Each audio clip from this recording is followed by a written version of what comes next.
Episode का starting होता है और हमें दिखाया जाता है कैसल में, जहाँ पर उसके अंदर के सारे लोग बहुत अपसेट होते हैं कि उनके मेन वॉरियर इंग्लिश अपने आखिरी की टाइम को गिन रहा था, यानी वो बहुत ओल्ड हो चुका था, तो उसके कारण वो मरने वाला होता है। और इसको देखकर जो उसके आसपास के लोग थे वो लोग बहुत अपसेट होते हैं और उसको देखकर इंग्लिश कहता है इसमें कोई रोने का बात नहीं है, वो बस रेस्ट में जाने वाला है। वेल इसकी पारी जो उसके आसपास के लोग थे वो लोग कहते हैं नहीं ऐसा नहीं हो सकता, लोगों को अभी भी आपका हेल्प का जरूरत है, तो इसलिए आप हमें छोड़कर नहीं जा सकते। वेल इसके बाद इंग्लिश कहता है नहीं उसके जाने का टाइम हो चुका है, वो रेस्ट लेने वाला है और उसकी पारी वो मरने वाला होता है। लेकिन इससे पहले इधर एक एंजल आ जाती है। इस एंजल का नाम है एलिस्टिया और एलिस्टिया को पहले से ही जानता था। वेल इसके बाद वो दोनों बातें करते हैं, जहाँ पर एलिस्टिया कहती है मैं जानती हूँ तुम मरने वाले हो, यानी रेस्ट लेने वाले हो, तो इसलिए मैं इधर आ चुकी हूँ। वेल इसके बाद इंग्लिश कहता है लेकिन क्यों, ऐसे मरने से पहले तुम्हें देखकर मुझे बहुत खुशी हुई। वेल इसके बाद वो लोग ऐसे बातें करते हैं और उसके बाद एलिस्टिया कहती है वैसे तुमने बहुत ज्यादा हेल्प किया लोगों का, तो उसके कारण मैं इधर आ चुकी हूँ और मैं तुम्हें एक विश देना चाहती हूँ। इंग्लिश कहते हैं लेकिन ऐसा कोई बात नहीं है, यानी मुझे तुमने हेल्प किया था पहले, तो उसके कारण मैं ऐसा कर पाया, यानी इसके पीछे का राज तुम ही हो, तो इसीलिए। और उसके बाद फिर से एलिस्टिया कहती है नहीं तुमने बहुत हेल्प की है और इसकी कारण ही मैं चाहती हूँ तुम एक विश को मांगो जो कि तुम्हारा आखिरी विश होगा। मतलब इसके बाद इंग्लिश जान लेता है उसको एक विश मिलने वाला है और उसके बाद वो कहता है अगर ऐसा बात है तो मुझे रिबॉर्न होना है, यानी मैं फिर से रिबॉर्न होना चाहता हूँ और मेरे जो बाकी के काम है वो मैं करना चाहूंगा। वेल इसकी बारी एलिस्टिया कहती है अगर ऐसा बात है तो ठीक है और इसकी बारी इस अपना बॉडी को छोड़ देता है, यानी आखिरकार वो मर जाता है। वेल इसके बारे में दिखाया जाता है अलग से सीन में, जहाँ पर इंग्लिश का फिर से बॉर्न हो चुका था।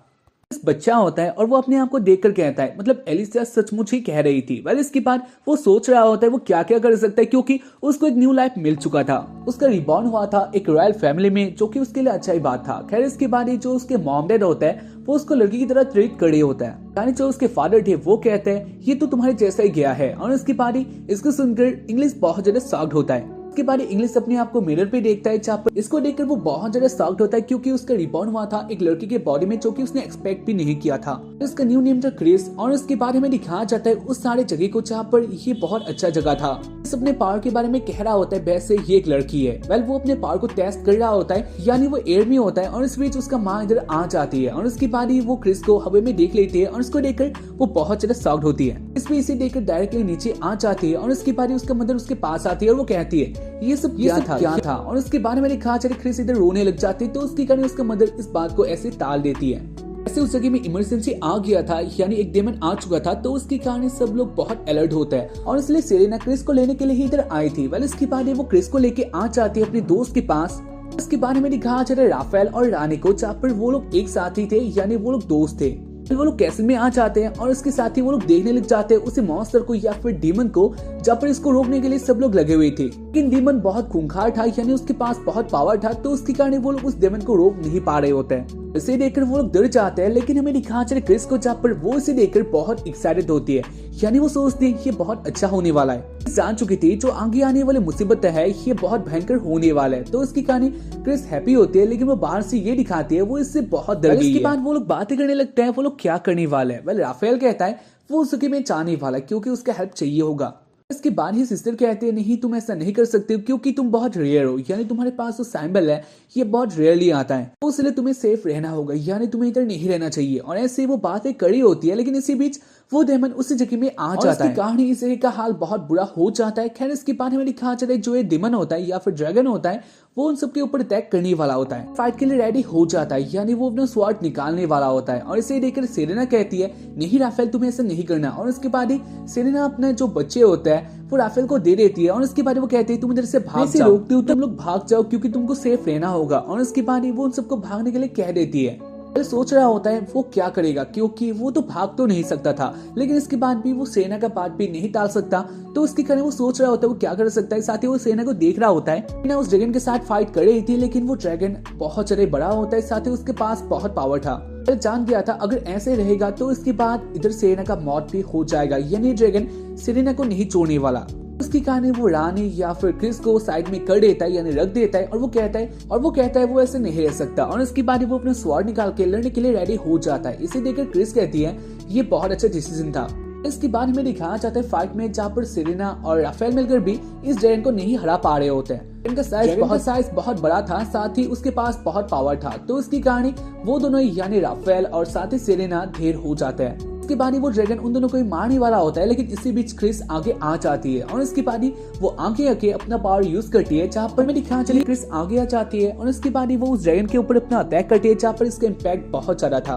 अपना एक ही अटैक में उस ड्रैगन को मार देती है और इसको देखकर क्रिस भी बहुत हैप्पी होती है। साथ ही मेरी ख्याल चले उस ड्रैगन को, जहाँ पर ये बहुत बुरा हाल हो चुका था, यानी गाइस ये पहले से भी बहुत बुरा हो गया था। जो भी हो, आखिर में वो लोग तो सेफ हो चुके थे। खैर इसके बारे में दिखा चले राफेल ये सब देख लेता है और उसके बाद वो कहता है ये सब क्या था, यानी क्रिस तुमने ये क्या किया था, और इसके बाद राफेल बेहोश हो जाता है। इसे ही देखकर क्रिस जान लेते है वो बच चुकी है, क्योंकि अगर राफेल इन सबको याद रखता तो इसके बाद क्रिस का कुछ भी हो सकता था, यानी वो लोग क्रिस के बारे में जान लेते। इसके बाद सीन आता है बहुत साल बाद का, यानी क्रिस पहले से बहुत बड़ी हो चुकी थी। साथ ही में दिखा चले रानी को, और वो भी बड़ी हो चुकी थी, वो लोग अब बातें भी कर सकते हैं। वेल इसके बाद वो दोनों आ जाते प्रैक्टिस के लिए, यानी उन दोनों को अपने प्रैक्टिस करना था। वो दोनों एक जगह में प्रैक्टिस करे होता है। साथ ही में दिखा चले राफेल को, और वो 12 साल का हो चुका था। उसके पास बहुत ज्यादा पावर होता है, साथ ही वो बहुत ज्यादा स्किलफुल भी था। उसकी कारण राफेल को सब लोग चाहते हैं, यानी सब लोग जानते हैं राफेल एक बहुत अच्छा वॉरियर बनने वाला है। वो लोग अपना ऐसे ही काम करे होता है, यानी अपना प्रैक्टिस करे होता है, और इसी बीच इधर आ जाते हैं ग्रुप जो कि था रैमबैक कंपनी का।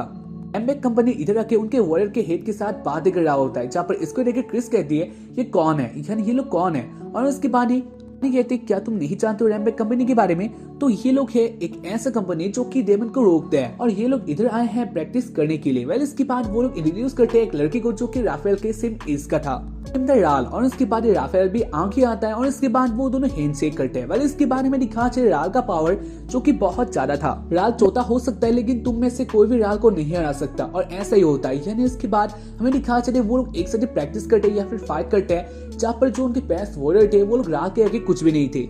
राल बहुत इजीली उन सबको पेल रहा होता है, यानी उसके पास कुछ ऐसा पावर था जिसके कारण राल बहुत इजीली उन सबको हरा रहा था। कंपनी के लोग हंसने लग जाते हैं। साथ ही वो लोग कह रहे होते हैं अगर ऐसा होगा तो तुम लोग डीमन के साथ कैसे लड़ सकते हो, तुम्हारे पास तो कुछ भी पावर नहीं है, तुम लोग एक बच्चे को हरा नहीं पा रहे हो। वेल इसके बारे में दिखाना चाहता है इसको, जहाँ पर वो राल को बहुत अच्छे से देख रही थी, और उसके बाद वो जान लेती है राल एक स्किल का यूज कर रहा था जो कि एक मैजिकल पावर है। क्रिस जान लेता है जो राल का ओपोनेंट है वो अपने अटैक में स्लो हो जाता है, और इसके फायदा लेके राल अपना अटैक करता है, या फिर राल दूसरों को स्लो कर देता है, और उसके बाद वो अपना अटैक करता है, और ऐसे वो जीत जाता है। फिर से सीन आता है फाइट में, जहाँ पर फिर से एक फाइट हो रहा था, और इस बार भी राल बहुत इजीली जीत जाता है। लेकिन इसी बीच एक स्क्वाड ऊपर से रानी की तरफ आ रहे होते हैं, यानी ये रानी के लिए डेंजर था। लेकिन इसी बीच क्रिस आती है और वो इससे पकड़ लेती है। क्रिस के पास आता है और वो थैंक यू कहता है। वेल इसके बाद राफेल आगे आ जाता है फाइट के लिए, जहाँ पर इसको देखकर क्रिस कहती है वैसे तुम राल से थोड़ा संभल के रहना, कि वो एक मैजिक का यूज कर रहा है जो कि वो अपने ओपोनेंट को स्लो कर देता है, और उसके फायदा लेके वो अटैक करता है, तो इसलिए तुम इससे बच के रहना। फिर कहते हैं थैंक यू, लेकिन तुमने ये कब देखा, यानी तुमने तो फाइट भी नहीं किया। और इसके बाद क्रिस कहती है क्योंकि मैं देख रही थी तो इसलिए मैं जान पाई हूँ। वेल इसके बाद राफेल कहता है तो ठीक है मैं ऐसे ही लड़ूंगा, और इसके बाद उनका फाइट स्टार्ट हो जाता है। राफेल फाइट में तो अच्छा था, लेकिन राल के आगे वो कुछ भी नहीं था, यानी राल बहुत इजीली राफेल को हरा देता है। राफेल अपने ये हाल देखकर खुद ही बहुत ज्यादा शर्मिंदा होता है, और इसके साथ ही वो कहता है ये बहुत सेमफुल है। राफेल हार चुका था, और इसे देखकर सारे रैमबैक कंपनी हंसने लग जाते हैं, और इसे देखकर स्वॉर्ड को लेके आगे आ जाते हैं, यानी वो राल के पास आ जाती है, और वो कहती है इसके बाद मैं तुमसे लड़ूंगी।